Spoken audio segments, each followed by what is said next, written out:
So Rippers becoming fast attack, tougher and stronger warriors, and some big changes to the army-wide special rules. Let's talk about some Tyranid rules rumours for the new upcoming codex.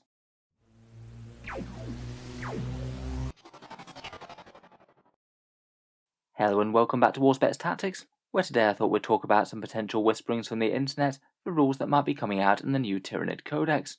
As we know, Games Workshop announced that Tyranids are going to be following Craft Worlds at some stage. No firm date as to when the codex is going to be released, but I wouldn't be too surprised if Games Workshop start previewing a few rules and things over on Warhammer Community. In the meantime though, it does appear that a bit of Tyranid rumours and speculation are appearing on the internet, though perhaps not as many concrete things as we were getting for the Eldar with their massive leaked playtester codex. It seems there's a whole variety of different sources posting things. I'll try and link as many of them as possible down in the comments below. There's a Bolter and Chainsaw thread, a Tyranids Discord group, a YouTube video from a channel called Maelstrom Gaming Studios, who seem to be quite Tyranid focused, some leaks on 4chan, and then things do appear to have been already reported on by a few other rumour sites, including Fate212 and Spiky Bits. I'll leave the links to all of those down in the comments below. There's a whole load of stuff there, but in quite a few of the cases it does seem to overlap and maybe even contradict in places, so it appears that there is some good stuff, mixed in presumably with some inaccurate information. The changes I thought were worth talking about are ones that either seem really quite plausible, or ones that seem to have been backed up by multiple different sources, and I would firmly place these in the realm of rumour and speculation at the moment. Definitely not confirmed, but could still be interesting to have hints of things to come. Obviously, if that's not the sort of thing that interests you, then don't bother to watch this video. I'll certainly look forward to covering any more confirmed things when the codex comes out, and review the book in full once we get it. In any case though, let's go through the rumoured changes, starting with some rumoured shake-ups to the Force Organisation slot, some overarching rules alterations, then a few specific stat changes and things for a few units and weapons. So first up, it does seem that there's really quite a lot of shifting around within the Force Organisation slot for the NIDs, with no less than 8 units apparently changing from one slot to another. Apparently Genestealers are going to be moving from a troop slot to an elite slot. That will be really quite a major shake-up, considering that they're one of the core troops choices and have been for a while. I can kind of see it being somewhat consistent with Tyranid lore though. They do feel like a bit more of a specialist at Vanguard type force compared with being at the heart of the swarm. Not that helpful though if you do collect Tyranids and you do have lots of Genestealers filling up your troops. It seems very likely that they might well get changes akin to the pure strain Genestealers in Codex Genestealer cults. Even if they are elites, they'll certainly be a unit to watch, potentially hitting on 2s with 4 attacks at strength 4, AP -3 and a 4+ invul. I feel it's kind of likely that Codex Tyranids will give you more different buffs that you can layer on the Genestealers as opposed to the Cult Codex. They've just got a lot more options and buffing units on offer. Ripper Swarmers apparently are going to fast attack. That seems to be reported by quite a few sources. Again, I can perfectly well see why Games Workshop will make that choice. They do seem to be limiting most armies away from getting very cheap troop slots these days, and Rippers really were quite an easy include for the cost. Automatic deep striking and objectives secured on such a cheap unit really was a bit of a no-brainer to include a couple. I can't imagine that that's going to be good news for them. Hopefully they'll still have a bit of a decent niche as something that can gum up objectives and do some decent screening perhaps. Apparently there might be a way to get gargoyles as troops. At least one rumour seemed to have the Winged Hive Tyrant being your warlord, allowing them to be fielded in the troops battlefield role. I feel like that could be quite a fun option for them and actually give them a bit more of a lease of life on the table. Kind of feels like it harks back to the Skyblight forms that you could field in 7th edition. I feel like gargoyles are certainly one of the units that they need to do something for in any case. They are a bit underwhelming right now. For the Trigons and Morlocks, apparently they'll be escaping from heavy support, the regular ones going into the fast attack section. I guess that's perhaps a change I could understand. Maybe they'll have their movement characteristic buffed a bit. And I believe a couple of the rumours had the Trigon Prime apparently moving to an HQ choice. Kind of an interesting one, that one. I suppose I do get it as a Synapse creature, but it just feels like a bit less of an obvious leader type pick compared with things like Hive Tyrants, which are a lot more famed for being actual leader bugs. Hive Guard going to heavy support was also mentioned. I could perfectly understand that one, seeing as they're basically gun platforms. Doesn't really make too much sense for them to be elites rather than heavy support to me. And at least a few of the rumours also had the Carnifex becoming elites as well. I feel that that one seems a bit more questionable to me, though maybe not completely impossible, seeing as we recently had the Eldar Wraith Lord move from heavy supports to elites, maybe trying to mirror the Space Marine Dreadnought. I do feel that Carnifexes, particularly being able to field on mass though, feel like they seem a bit more appropriate for the heavy support to me, maybe similar to the Orc Death Dreads. For some of the supposed changes to the core rules, synaptic links are going to be in the book. but apparently they're going to be really quite heavily reimagined from the version that came out in Warzone Octarius. I must admit that's kind of a surprise to me. I expected maybe a few tweaks, but it felt like that was a mechanic that works really quite well, to be honest. Really quite fun, cheap little upgrades, and added a different dimension to the HQ choices. The exact details on the different sources do vary quite a bit, but apparently it seems they're going to be part of the datasheets for free.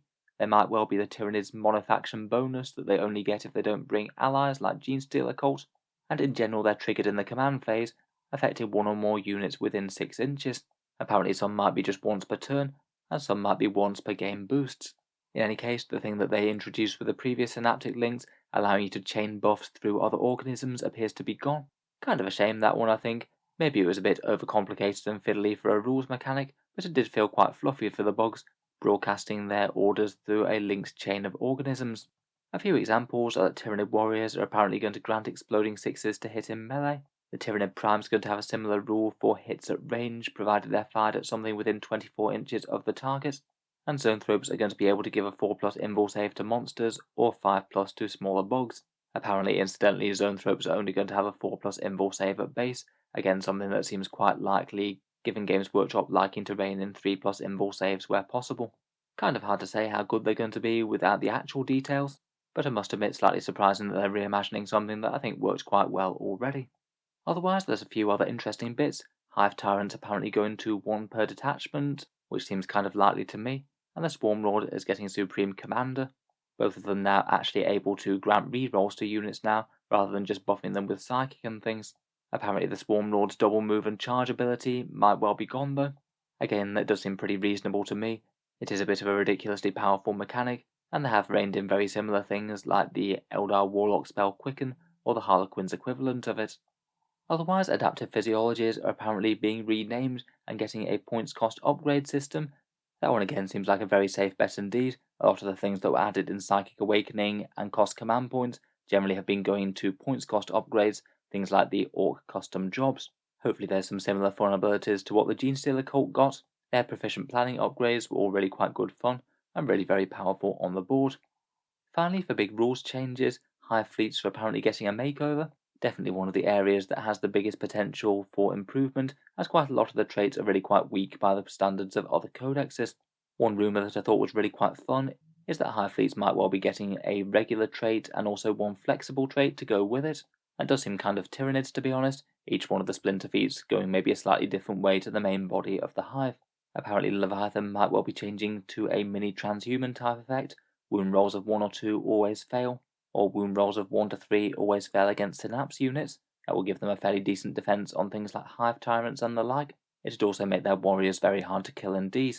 Gorgon's rumoured to be getting a lot more useful as well, with melee weapons automatically wounding most non-vehicles or Titanics on the wound roll of a 4+. Really quite powerful poison melee there, they're only going to be good against certain opponents, I guess. I quite like the option to make each one adaptable as well.